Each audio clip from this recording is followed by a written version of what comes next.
নমস্কার দর্শক বন্ধু, আগামীকাল 7ই আগস্ট 2025 বঙ্গাব্দের 21শে শ্রাবণ 1432 বৃহস্পতিবার।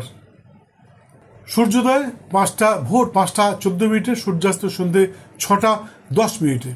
তিথি শুক্লা ত্রয়োদশী, থাকবে দুপুর 1:44 পর্যন্ত, তারপর শুরু হবে শুক্লা চতুর্দশী।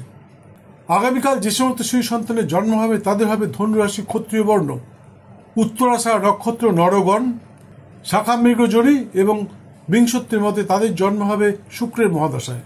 কিন্তু আগামীকাল দুপুর 2:01 পর যাদের জন্ম হবে তাদের হবে ধনুরাশি, ক্ষত্রিয় বর্ণ, কিন্তু তাদের হবে উত্তরাষাঢ় নক্ষত্র, নরগণ, নকুলজনী এবং বিংশতির মতে তাদের জন্ম হবে রবির মহাদশায়। এদের নামের অধ্যক্ষর যদি ধ, ফ, ভ অথবা ঢ দিয়ে রাখা যায় তাহলে শিশুটি ভবিষ্যতে সৌভাগ্যবান তথা বংশের নাম উজ্জ্বলকারী হতে পারে। কিন্তু আগামীকাল রাত্রি 8:11 পর যাদের জন্ম হবে তাদের হবে মকর রাশি, বৈশ্যবর্ণ, উত্তরাষাঢ় নক্ষত্র, নরগণ, নকুলজনী এবং বিংশতির মতে তাদেরও জন্ম হবে রবির মহাদশায়। কিন্তু এদের নামের অদ্যাক্ষর যদি খ অথবা বর্গজ দিয়ে রাখা যায় তাহলে শিশুটি ভবিষ্যতে সৌভাগ্যবান তথা বংশের নাম উজ্জ্বলকারী হতে পারে। আগামীকালে শুভক্ষণে নৌকা গঠন, নৌকা চালন, নৌকা যাত্রা, সীমন্তায়ন, ক্রয় বিক্রয়, গবাদি পশু ক্রয় বিক্রয়, ধান্যচ্ছেদন, বীজ বপন, বৃক্ষাদি রোপণ, কুমারী নাসিকা ভেদন ইত্যাদি অনুষ্ঠান সম্পন্ন করতে পারেন। আশা করি অবশ্যই সফল হবেন। বন্ধু, অনুসন্ধানকালে আমি লক্ষ্য করেছি পৃথিবীর বেশিরভাগ মানুষই চায় তাদের সন্তান সুস্থ, আজ্ঞাকারী, সৌভাগ্যবান এবং বংশের নাম উজ্জ্বলকারী হোক। কিন্তু বহু ক্ষেত্রে মানুষের সেই স্বপ্ন পূর্ণ হয় না। এদিকে কিন্তু মানুষ নানা রকম চেষ্টা করে যায়। শিশু ভূমিষ্ঠ হওয়ার পর থেকেই তার পিছনে নানা রকমভাবে মানুষ লেগে থাকে এবং তাকে সেই রকমভাবে তৈরি করতে চায় যা নাকি সে ভবিষ্যতে বংশের নাম উজ্জ্বল করতে পারে। কিন্তু বহু ক্ষেত্রে সেই আশা মানুষের পূর্ণ হয় না। কেন হয় না? এর পিছনে একটা বিরাট কারণ আছে। আমরা জন্মের সময় তারিখটা দেখি।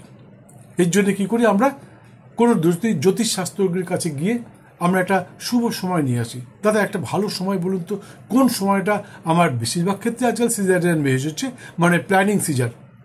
আগের থেকে আমরা সব ঠিকঠাক করে নিচ্ছি যে অমুক সময় আমার বাচ্চাটাকে মাতৃগর্ভ থেকে প্রসব করানো হবে। কিন্তু আমরা আসল জিনিসটা করি না, সেটা হচ্ছে ভ্রূণের জন্ম।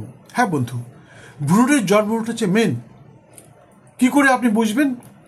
কিচ্ছু না, আপনি স্বামী স্ত্রীর জন্মের সময় তারিখ নিয়ে কোনো বিদগ্ধ জ্যোতিষশাস্ত্রজ্ঞের কাছে যান এবং তাকে বিষয়টি খুলে বলুন যে আমি একটি শিশু সন্তানের জন্ম দিতে চাই এবং সে যেন সত্যি সত্যি সুস্থ, আজ্ঞাকারী, বুদ্ধিমত্তার পরিচয় দিয়ে বংশের নাম উজ্জ্বল করতে পারে। জ্যোতিষশাস্ত্রজ্ঞ আপনার স্বামী স্ত্রী উভয়ের জন্মের সময় তারিখ নিয়ে বিচার করে আপনাকে বলে দেবে কোন সময়টা আপনারা মিলিত হলে তাতে যদি সন্ততির জন্ম হয়, সেই মিলনের শুভক্ষণে যদি সন্তানের জন্ম হয় তাহলে সেই শিশুটি সৌভাগ্যবান তথা বংশের নাম উজ্জ্বলকারী হতে পারে। এবং তারপর কোনো বিদগ্ধ জ্যোতিষশাস্ত্রজ্ঞের কাছে বা তার কাছেই গিয়ে আপনি জানতে পারেন যে কোন দিনে কোন সময় আমার শিশুটিকে মাতৃগর্ভ থেকে প্রসব করাবো, ভূমিষ্ঠ করাবো। সেই অনুযায়ী যদি আপনি কাজ করেন তাহলে আপনার সন্তান সুস্থ, আজ্ঞাকারী এবং উপস্থিত বুদ্ধিমত্তার পরিচয় দিয়ে সর্বক্ষেত্রে সফল হবেন, এতে কোনো সন্দেহ নেই। তাই যদি মনে হয় কোনো বিদগ্ধ জ্যোতিষশাস্ত্রজ্ঞের কাছে যেতে পারেন, অথবা স্ক্রিন দেওয়া নাম্বারে একটি ফোন করে আমার কাছে আসতে পারেন, আমিও বলে দেবো। আর একটা কথা বন্ধু, এই ভিডিওটির লিখিত আকারে পূর্ণাঙ্গ দেখতে পাবেন আমার ওয়েবসাইটে। আমার ওয়েবসাইট আইডি www.siddhapurush.drDevdutt.com। আমি স্পেলিং করে একবার বলে দিচ্ছি, কারণ অনেক বড় তো সবাই বুঝতে পারবেন না। www.siddhapurushDRDEVDUT.com। গুগলে গিয়ে এটা লিখে সার্চ করুন, আমার ওয়েবসাইট চলে আসবে এবং আমার ওয়েবসাইটে গেলে আপনি নানা রকম বিস্তারিত ব্যাপারে অনেক কিছু জানতে পারবেন, রাশিফল বা অন্যান্য কিছু জানতে পারবেন। কেন মানুষ গরিব হয়, আরও অনেক কিছু জানতে পারবেন। তাই আশা করি আপনারা আমার ওয়েবসাইটে যাবেন এবং দেখবেন। যাই হোক, সুস্থ থাকুন, ভালো থাকুন, দিনটা আপনাদের সকলের খুব ভালো যাক। জয় মা।